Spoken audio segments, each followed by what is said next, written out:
What's up, guys? This is Scoopman 5000. Today we're back for another action figure review. We're back on some WWE Elites, and we're kicking off Elite Series 82 with Finn Balor and Keith Lee. Wanted to start out with these two because I couldn't wait to get a Keith Lee figure. I didn't ever pick up that basic. And the Finn Balor here too is a pretty awesome update. It's our first NXT Finn Balor since he came back to NXT when it debuted on USA. You can see for the packaging, it's that brand new 2021 style that we first saw with the top picks. Pretty similar to the last series, just kind of inverted colors and a big stupid certified authentic logo in the middle. On the left side you get some renders of the wrestlers, and on the other you get some in-ring shots, and then on the back you get the read-up and you get the stats. So for Finn Balor, the Rogue Prince made his future his past, returning to retrace his steps and reclaim his throne as the flag bearer of NXT. And for Keith Lee, he's not just a game changer, he's more than an anomaly. The Limitless One can do the impossible inside the ring.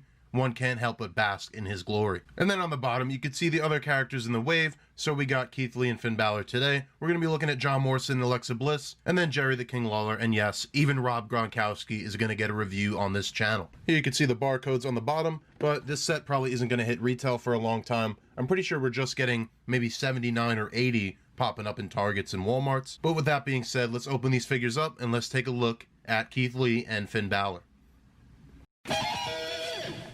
And here's Finn Balor out of the packaging. For his accessories, you can see he comes packed in with his merch shirt. This is kind of the Finn X style where he puts the red X through everything. Part of his NXT gimmick. It's a clean looking design. It's that classic cloth goods little Velcro strap in the back. Nothing printing on the back. For his alternate hands, he comes packaged with two pairs of pointing hands to do his iconic pose. He's also got two gripping hands, and then he comes with two wide open hands. But as for Finn Balor, we'll get a closer look. We'll take a look at his head sculpt. This is going to be the selling point of getting a new Finn Balor. The head sculpt is very up to date in terms of his NXT look, and pretty good timing on this figure, assuming it gets out to retail in a timely fashion. The current NXT champion Finn Balor with this updated figure. So you can see the head sculpt looks pretty good. The haircut is going to be the main difference, and he's got a bit of a grimace this time, and the beard is a bit longer as well. But Finn Balor, he's always had good likenesses, and that doesn't change here. Pretty spot on stuff here for Finn Balor. And honestly, there's about 900 Finn Balor Mattels, so maybe just with practice, everyone's going to have a good face sculpt. But really, that is the main difference with all your other Finn Balors when it comes to the lower half of the figure, or really I should say from the neck down. It is all going to be the same old Finn Balor sculpt. It's that leaner body that we get on these figures, but I will say, even just standing the figure like that, looks pretty spot on. I mean, Finn Balor is just as shredded as that, and even the stance that he's in, the way the shoulders sit, it all looks like Finn Balor. So good on Mattel. For the torso, there isn't much to talk about, but you do get some new details when you go to the arms. He's got this armband that's just printed on, and then he's got some brand new tats that we don't have on the older figures. So we got the tat on the arm here with some writing, and then he's got this little like hand-drawn dinosaur on his forearm right here. That leads into some black wrist tape, and then on the other side, you got that kind of athletic sleeve that he wears. He's been wearing these for a long time, especially in his early NXT days. And that looks like it's painted on the bicep, but then cast in black for the forearm. And then also, I think this is his most recent tattoo. It's done on the hand here, and you can see it's got full color, everything like that. And for all the alternate hands on this side, you're getting that paint, so you can see it here. And then also for the open hand. We move down into the trunks. It follows over that same design from his t-shirt. You got a small logo here on the left side, and then moving to the back, you get a larger logo on his right. Then when it comes to knee pads, kick pads, it's all solid black. Obviously, this is the heel Finn Balor. He doesn't have cool gear anymore. Comes out in all black and he means business. You do get just a little bit of blue paint on the back of the foot here to kind of indicate the kick pads. That's a detail they definitely didn't have to add, so you got to appreciate that. When it comes to articulation, it's the same old thing with any Mattel Elite figure. You know what you're going to get. The head's kind of got that double ball system going on. With that, he's looking up that much and down that much, and he does get a little bit of tilt. The ab crunch is going to go that far back and that far forward. The shoulder is going to be on a swivel and a very tight hinge. I think that's due to how he's pre-posed in the package, but you can see it moving there. The bicep is going to swivel. He's got a single jointed elbow 90 degrees, and then a swivel and a hinge at the wrist. The waist is going to swivel 360. You do get a pretty awesome splits on the figure, more so than any usual Mattels. He doesn't kick back because of the trunks, but he does kick forward past 45 degrees. He's got the double jointed knee. The knee pad is obviously going to get in the way of that. He's got a upper boot cut, and then he does get a hinge and a very slight pivot to the ankle. And that's going to do it for Finn Balor, so now we'll go ahead and do some comparison. And we'll bring him in with our trusty basics, Roman Reigns and Seth Rollins. And you can see him with the Elite versions of these two. And then for a Finn Balor comparison, you can see him here with the Ultimate Edition Demon Finn Balor. And then this is an older Elite Finn Balor. I don't know the series it came from, but it's the one I've been using on my NXT display. But now you can see I have a worthwhile update in this NXT Finn Balor. And with Finn Balor all but taken care of, let's get to the limitless Keith Lee.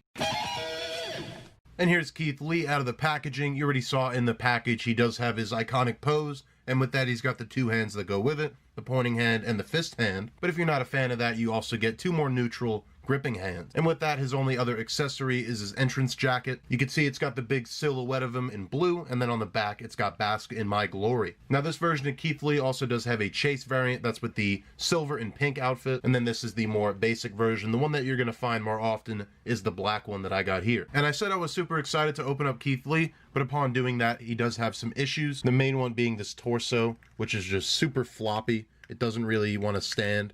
You can see it kind of flopping around there. If I took like the Seth Rollins, for example, I shook that, you see there's no movement. But when you take Keith Lee, he just kind of flicks all around. So when you go to pose him, it just creates that kind of difficulty. I think there's ways to remedy this, but we really shouldn't have to. It's something like that where I don't even know how these things happen. It probably has something to do with how large the joint is here compared to a normal Mattel. But even Braun, who's got a similar sized torso, you see doesn't have that issue. So that's a little bit of a shame, especially for a first Elite in the line. But hopefully this isn't an issue with every Keith Lee and it's just mine. But going into the figure, the head sculpt is another one here where it does look like Keith Lee. But if you compare this to the one that came on the basic, I think they should have just stuck with that. I think that one came out a lot better. There's just something about the expression here. Maybe the paint is a little off, and maybe the cheeks are a little warped or fat or something like that. But it just doesn't have the same swagger that Keith Lee does have. And I think that the basic was able to capture, at least based on images I've seen. But yeah, for the torso, here you can see dangly Keith Lee. We already went over that. I'm pretty sure this might be a new torso. It's not one that I recognize. It's not quite the same as like the Braun torso that I just pulled in. So this honestly could be brand new. It does capture the physique of Keith Lee pretty well. It is just a shame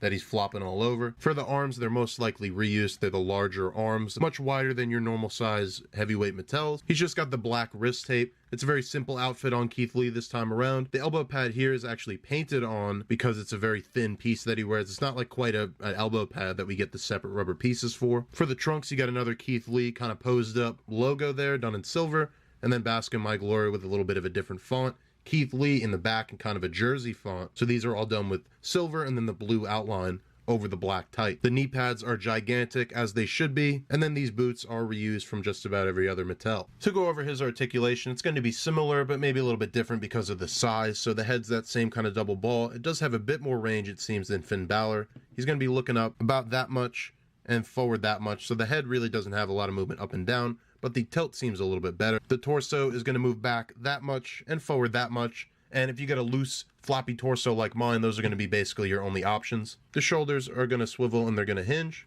The upper bicep cut is there. The elbow goes 90 degrees, and then the hinge and swivel at the wrist. You can see the waist rotate in 360. The splits is pretty good on Keith Lee. He does have the upper thigh cut hidden by the trunks here. The double jointed knee, limited by these knee pads just a little bit. The upper boot cut, and then the hinge and the pivot at the ankle. And that does it for Keith Lee, so now we're going to go ahead and do some comparison. And yet again, here's our basic Roman Reigns and Seth Rollins. Maybe the scale is a little short here. In my mind, Keith Lee's a bit taller, but that's something I'd actually have to look up. I don't know for sure, but he does look a little short next to these two. When you bring in the Elites, maybe that looks a little bit better. I still think maybe he should be closer to Roman's height, but overall this looks good.